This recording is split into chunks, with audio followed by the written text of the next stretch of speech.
తెలంగాణ భాషకు మంచి రోజులు రాబోతున్నాయి. మేధో మదనం మొదలైంది. దశాబ్దాల వలస పాలనలో వెక్కిరింతలకు గురైన తెలంగాణ భాషకు పట్టం కట్టేందుకు రచయితలు, భాషా పరిశోధకులు సిద్ధమయ్యారు. తెలంగాణ వ్యాకరణం, డిక్షనరీ లాంటి వాటి కోసం కసరత్తు మొదలైంది. తెలంగాణ భాషపై జరుగుతున్న ప్రయోగాలు, పరిశోధనలపై వి6 స్పాట్లైట్. తెలంగాణ లయబద్ధమైన భాష. మాట మాట్లాడితే చాలు ఏదో సంగీతం జాలువారుతోంది. మాటలో ఆత్మీయత, పాటలో ఆతృత. అందుకే తెలంగాణ విశ్వవ్యాప్తమైంది. ఉద్యమ నినాదం ఖండాలు దాటింది. లయబద్ధంగా మాట్లాడుకునే మాట తీరే తెలంగాణ పాటకు ఎక్కడలేని బలాన్నిచ్చింది. అలాంటి భాష వలస పాలనలో గుర్తింపు కోల్పోయింది.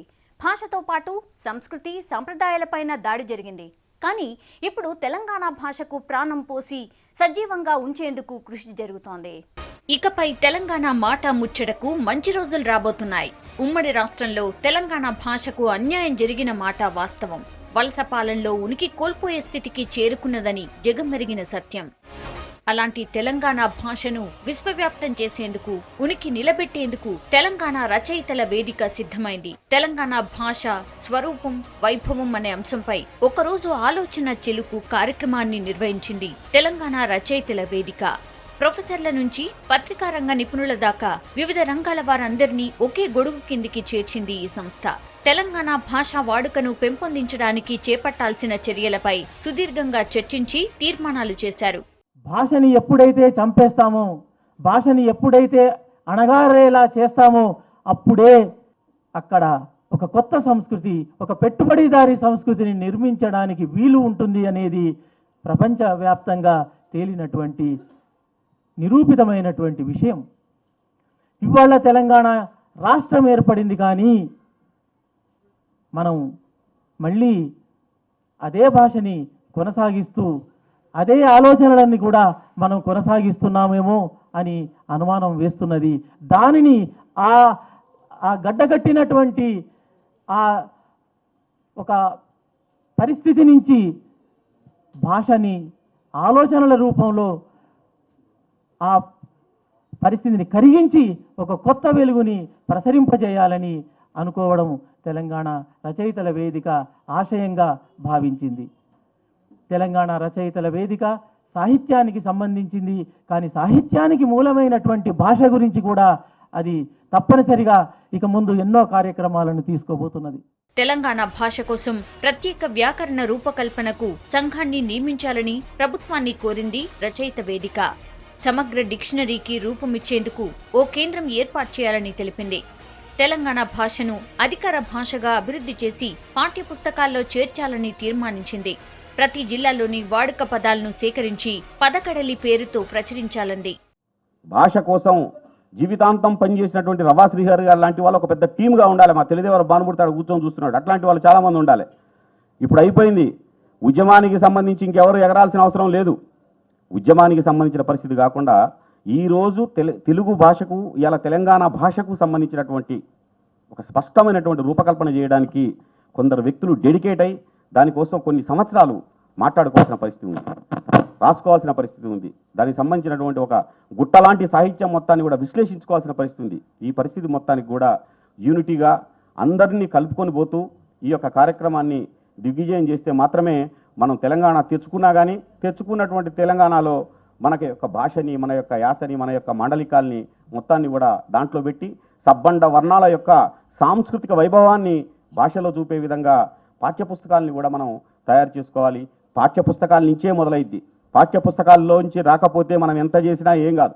తెలంగాణ ఆధునిక అవసరాలకు అనుగుణంగా తమిళనాడు, కర్ణాటక తరహాలో ప్రత్యేక కేంద్రం ఏర్పాటు చేసి కొత్త పదాలకు సమానార్థ తెలుగు పదాలను రూపొందించాలని కోరింది తెలంగాణ రచయితల సంఘం. వివిధ అస్తిత్వాల, కులాల, దళిత మైనార్టీ, ఆదివాసీ శ్రమజీవులు వాడే భాష తక్కువనే భావనను తొలగించాలన్నది రచయితల అభిప్రాయం. తెలుగు భాషని ఎక్కువగా ఉపయోగించే విధంగా మనం ఒక రకమైన ఒత్తిడి తేవచ్చు. ఎందుకంటే పత్రికలైనా పాఠకుల మీద ఆధారపడి ఉంటాయి, టీవీ ఛానల్ మనుగడైనా వీక్షకుల ప్రోత్సాహం మీద ఆధారపడి ఉంటుంది. కాబట్టి తెలుగు భాషని ఎక్కువగా ఉపయోగించే ఛానల్స్ని చూస్తాం.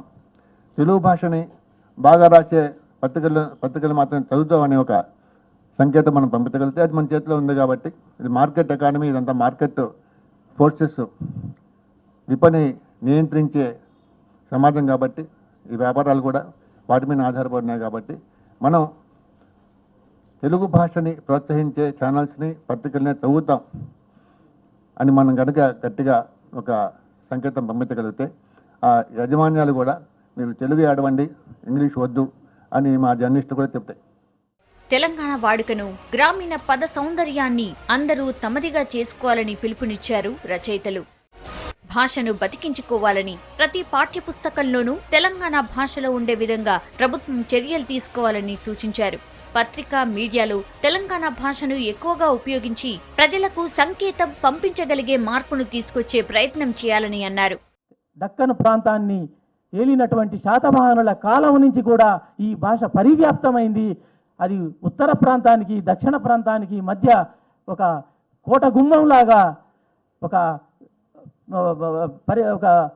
గొప్పనైనటువంటి కర్తవ్యాన్ని నిర్వహించింది.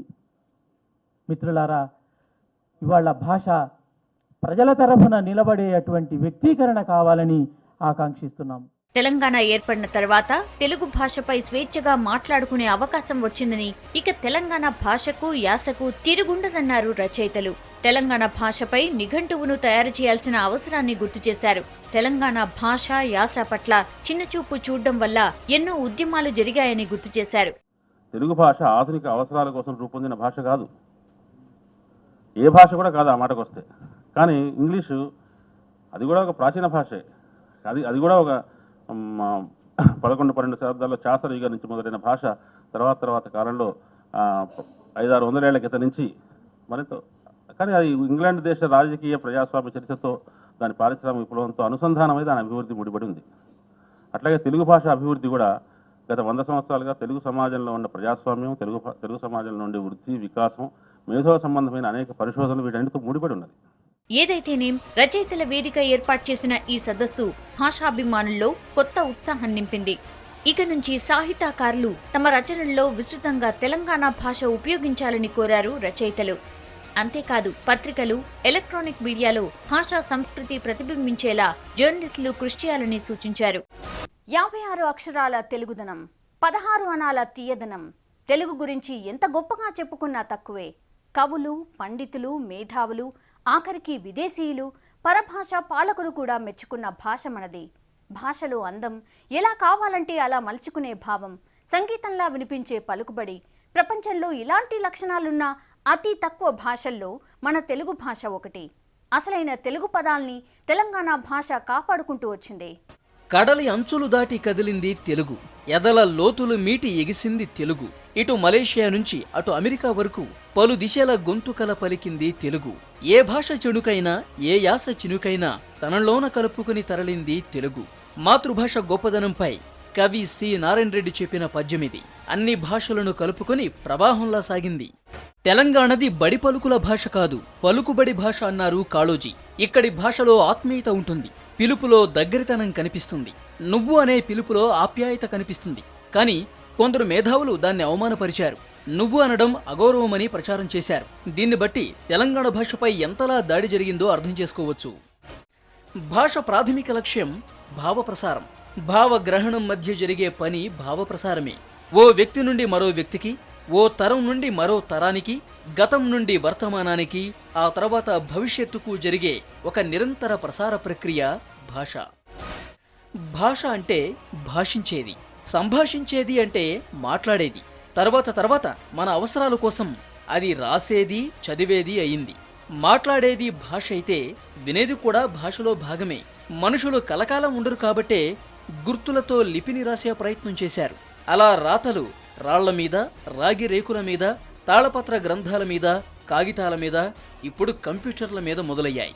రాసుకున్న వాటిని చదివే క్రమంలో భాష ప్రవాహంలా సాగింది. ఉమ్మడి రాష్ట్రంలో నీరు, నిధులు, నియామకాల్లో వివక్ష కొనసాగింది. వాటితో పాటు తెలంగాణ భాషకు అన్యాయం జరిగింది. 2-3 ఆంధ్ర జిల్లాల తెలుగునే ప్రామాణికంగా నిర్ధారించి దాన్నే అసలైన తెలుగుగా తెలంగాణ ప్రజల మీద రుద్దారన్న ఆరోపణలు ఉన్నాయి. సినిమాల్లో తెలంగాణ భాషను అపహాస్యం చేసిన తీరును, అది రౌడీలు, గూండాలు, కమెడియన్ల భాషగా మార్చిన కుట్రను మర్చిపోవటం అంత సులువు కాదు. అయితే తెలంగాణ రాష్ట్రం ఏర్పడ్డాక తెలంగాణ భాషకు పట్టం కట్టాలని దానికి వైభవం తీసుకురావాలని విద్యావేత్తలు, కవులు, కళాకారులు ఆకాంక్షిస్తున్నారు. ఇదిలా ఉంటే ఆంధ్రప్రదేశ్ ప్రజలది తెలుగు భాష అని, తెలంగాణ వాళ్ళది తెలంగాణ భాష అని వేరు చేస్తున్నారు కొందరు. తెలంగాణ ఓ మాండలికమంటే ఒప్పుకోవటం లేదు. భాషా శాస్త్రవేత్తలు చెబుతున్న దాని ప్రకారం తెలంగాణ, ఆంధ్ర రాష్ట్రాల ప్రజలందరిది తెలుగు భాషే. దాంట్లో ఎన్నో మాండలికాలు ఉన్నాయి. ఆ లెక్కన తెలంగాణలోని తెలుగు కూడా మాండలికమే. ప్రామాణిక తెలుగు ఉన్న జిల్లాల మాండలికాల్లో మాట్లాడుకున్నారు జనం. రాతకొచ్చేసరికి మాత్రం ప్రామాణికమైన తెలుగులో రాస్తున్నారు. ఈ పరిస్థితి మారాలన్నది తెలంగాణవాదుల ఆకాంక్ష. పాఠ్యపుస్తకాలు తెలంగాణలోనే ఉండాలని, తెలంగాణ భాషలోనే రాయాలని తెలంగాణవాదుల సందేశం. కాలంతో పాటే ప్రపంచం మారుతుంది, అవసరాలు మారతాయి, ప్రాధాన్యాలు మారతాయి. కానీ మాతృభాష మారుతుందా? కానీ తెలంగాణ భాష మారింది. ముస్లిం పాలకుల హయాంలో ఉర్దూ కలిసిపోయింది. వలస పాలన తర్వాత తెలంగాణ మాండలికం చాలా వరకు కనుమరుగైంది. దాన్నే ఇప్పుడు సజీవంగా నిలబెట్టేందుకు ప్రయత్నిస్తున్నారు రచయితలు. తెలంగాణ భాషే తెలుగు భాష, కానీ అదప్పుడు ఆంధ్రుల భాష అన్న ముద్ర పడిపోయింది. తెలుగు భాష ఎవరిది అన్న దానిపై ఏళ్లుగా చర్చ జరుగుతోంది. అసలు తెలుగు ఎవరిది, ఎక్కడిది? కనుమరుగైపోతున్న తెలంగాణ భాషకు ప్రాణం పోసింది ఎవరు? దోపిడీ చేసే ప్రాంతేతరులను దూరము దాకా తన్ని తీరుతాం. ప్రాంతం వాడే దోపిడీ చేస్తే ప్రాణంతోనే పాతర వేస్తాం. దోస్తుగా ఉండే వారితో మేమును దోస్తే చేస్తాం, ప్రాణం ఇస్తాం. ఎంతకు అంతా అన్న నీతితో చింతమాని బ్రతుకును సాగిస్తాం. తెలంగాణ బాషిందా బ్రతుకు తెలిపిన తరతరాల సత్యమిది అన్నాడు తెలంగాణ కవి కాళోజీ. నా గోడు తెలంగాణ జనంగోడు అంటూ తెలంగాణ భాషను, యాసను కలిపి రంగరించి రచనలు చేశారు. హైదరాబాద్ సంస్థానంలో ముస్లింల పాలన మొదలయ్యాక ఉర్దూ అధికారిక భాషగా చలామణి అయింది. ఉర్దూలో చదువులతో తెలుగుకు బలవంతంగా దూరమైంది ప్రాంతం. సంస్థానాల విలీనం తరువాత హైదరాబాద్ స్వతంత్ర రాష్ట్రంగా మారాక పరిస్థితిలో మార్పు వస్తుందని ఆశించారు తెలంగాణ ప్రజలు. కానీ ఆంధ్రులతో కలిసిపోయాక అధికారికంగా దగాపడ్డారు. నిజానికి తెలంగాణ భాషే తెలుగు భాష అన్నదానికి చారిత్రక ఆధారాలెన్నో ఉన్నాయి. కృష్ణా, గోదావరి నదుల మధ్య ఉన్న తెలంగాణలో తెలుగు పుట్టిందని చెప్పడానికి తాళపత్ర గ్రంథాలతో సహా శిల్పముద్రికలు, శిలా శాసనాలెన్నో ఉన్నాయి. కాకతీయుల కాలానికి ముందే తెలుగు భాష పుట్టుక ఇక్కడ మొదలైందన్నది చరిత్రకారుల వాదన. 1000 ఏళ్ల క్రితమే వందల, వేలాది మంది కవులు, రచయితలు తెలుగు సాహిత్యంపై పరిశోధనలు, ప్రయోగాలు చేస్తూ వచ్చారు. తెలంగాణ భాషను బతికిస్తూ వచ్చారు. బమ్మెర పోతన, పాల్కురికి సోమనాథుడు, మల్లినాథుడు లాంటి వాళ్లు అచ్చ తెలుగులో రచనలు చేశారు. చరిత్ర సంగతి పక్కన పెడితే నిజాం నవాబుకు వ్యతిరేకంగా స్వతంత్రం రాకముందే గోల్కొండ పత్రిక పేరుతో సురవరం ప్రతాపరెడ్డి అచ్చ తెలంగాణలో రచనలు చేశారు. హైదరాబాద్ వేదికగా సేద్య చంద్రిక అనే తెలంగాణ పత్రిక ఒకటి నడిచింది. నీలగిరి పత్రిక, హితబోధిని లాంటి తెలంగాణ పత్రికలెన్నో తెలంగాణ మాండలికంలో వచ్చాయి. ఇక 1969 తొలి తెలంగాణ ఉద్యమం మొదలైంది. అప్పటికే తెలంగాణ మాండలికం పైన, భాష, యాసపైన దాడి మొదలైంది. సంస్కృతి, సాంప్రదాయాలపైన వివక్ష మొదలైంది. అప్పట్లో కాళోజీ తెలంగాణ గోడు వినిపిస్తూ కలమెత్తారు. ఆయనతో పాటు దాశరథి లాంటి అభ్యుదయ కవులు తెలంగాణ కోసం సాహితీ పోరాటం చేశారు. అభ్యుదయ రచయితల సంఘం, విప్లవ రచయితల సంఘం, మంజీరా రచయితల సంఘం లాంటి రచయితల సంఘాలెన్నో తెలంగాణ సాహితీ పోరాటంలో పాలుపంచుకున్నాయి. కాళోజీ, దాశరథి లాంటి కవుల అభ్యుదయ భావాలను అందిపుచ్చుకున్న ప్రొఫెసర్ జయశంకర్ లాంటి మేధావులు తెలంగాణ భాషను, యాసను బతికించే ప్రయత్నం చేశారు. ప్రొఫెసర్ జయశంకర్ సార్ ఏ వేదికనెక్కినా ఆయన ప్రసంగం అచ్చ తెలంగాణలో సాగేది. ఇక మలిదశ ఉద్యమం మొదలయ్యాక తెలంగాణ సాహిత్యానికి ప్రతినిధిగా మారిపోయారు సీఎం కేసీఆర్. తెలంగాణ మాండలికంతో ఆయన ఉద్యమాన్ని ఊరూరా చాటి చెప్పారు. కేసీఆర్ వాగ్ధాటి తెలంగాణ వాదుల్ని తలెత్తుకునేలా చేసింది. వీళ్లే కాదు, తెలంగాణ సాహిత్యానికి ప్రాణం పోసిన కవులు, రచయితలు చాలా మందే ఉన్నారు. వద్దిరాజు సోదరులు, నలివెల భాస్కర్, అంపశయ్య నవీన్ లాంటి మరెందరో ఈ తరం కవులు, రచయితలు తెలంగాణ భాషకు ప్రాణం పోస్తూ వస్తున్నారు. తెలంగాణ రాష్ట్రం కావాలి, వలవల ఏడుస్తున్న పాలమూరు జిల్లా కృష్ణానది నీళ్లతోని పులీతమై పచ్చని పంటలతోని కలకలలాడాలి. దానికోసం ఆత్మార్పణం చేయడం మేము సిద్ధంగా ఉన్నాం. ఇక గద్దర్, గోరటి వెంకన్న, అందశ్రీ, మిట్టపల్లి సురేందర్ లాంటి గాయకులు తెలంగాణానికి ఊపిరిలూదారు. పాటలతో తెలంగాణ సాహిత్యాన్ని విశ్వవ్యాప్తం చేశారు. నన్ను గన్న తల్లి నా జన్మభూమి, నిన్ను మించి దైవం మాకున్నదేమి, తాత తండ్రుల నుండి మము కాచే తల్లి, నీ రుణము నెట్ల తీర్చుకోనే నేల తల్లి. తల్లి నీ పాలదారలే రేగడిలో పారే నీరై, నీ గుండెల గదిలో గనులే తరతరాల తరగని సిరులై. జనని జనని జనని జై తెలంగాణ, నీ వంటి తల్లి లేదే జగతిలోన. కంటి పాపల్లోన మా ఇంటికి నీ ఒంటి మీద పొంగే నవధాన్య రాసి, అమ్ముగన్న తల్లి మా జన్మభూమి, నిన్ను మించి దైవం మాకున్నదేమి. రాష్ట్ర సాధనలో భాగంగా V6 తెలంగాణ భాషను ఎలుగెత్తి చాటింది. తెలంగాణ సంస్కృతి సాంప్రదాయాలతో పాటు మరుగున పడ్డ ఇక్కడి పండగలు, పబ్బాల్ని బయట ప్రపంచానికి పరిచయం చేసింది. V6 ప్రసారాలతో తెలంగాణ సాహిత్యానికి మరింత బూస్ట్నిచ్చినట్టయింది.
ఏదైతేనేం తెరమరుగవుతున్న తెలంగాణ భాషకు జీవం పోసేందుకు, ముందు తరాలకు చెప్పేందుకు మరో భారీ ప్రయత్నం జరుగుతోంది. అది విజయవంతమవ్వాలని ఆశిద్దాం. కాళోజీ చెప్పినట్టు మనది బడి పలుకులు భాష కాదు, పలుకుబళ్ల భాష. మన పలుకుబళ్ల భాషకు పలుకుబడి పెంచుకోవాల్సిన సమయం వచ్చింది. మన రాష్ట్రంలో మన భాషని అభివృద్ధి చేసుకునే అవకాశం వచ్చింది. ఇందుకు రచయితలు, మేధావులు ముందుకు రావడం ఆహ్వానించదగ్గ పరిణామం. ఈ ప్రయత్నానికి ప్రభుత్వ సహకారం తోడవ్వాలి. దానికి ప్రజల సహకారం ఉండాలి. అదే జరిగితే మరికొన్నేళ్లలో తెలంగాణ భాషకు తిరుగుండదు.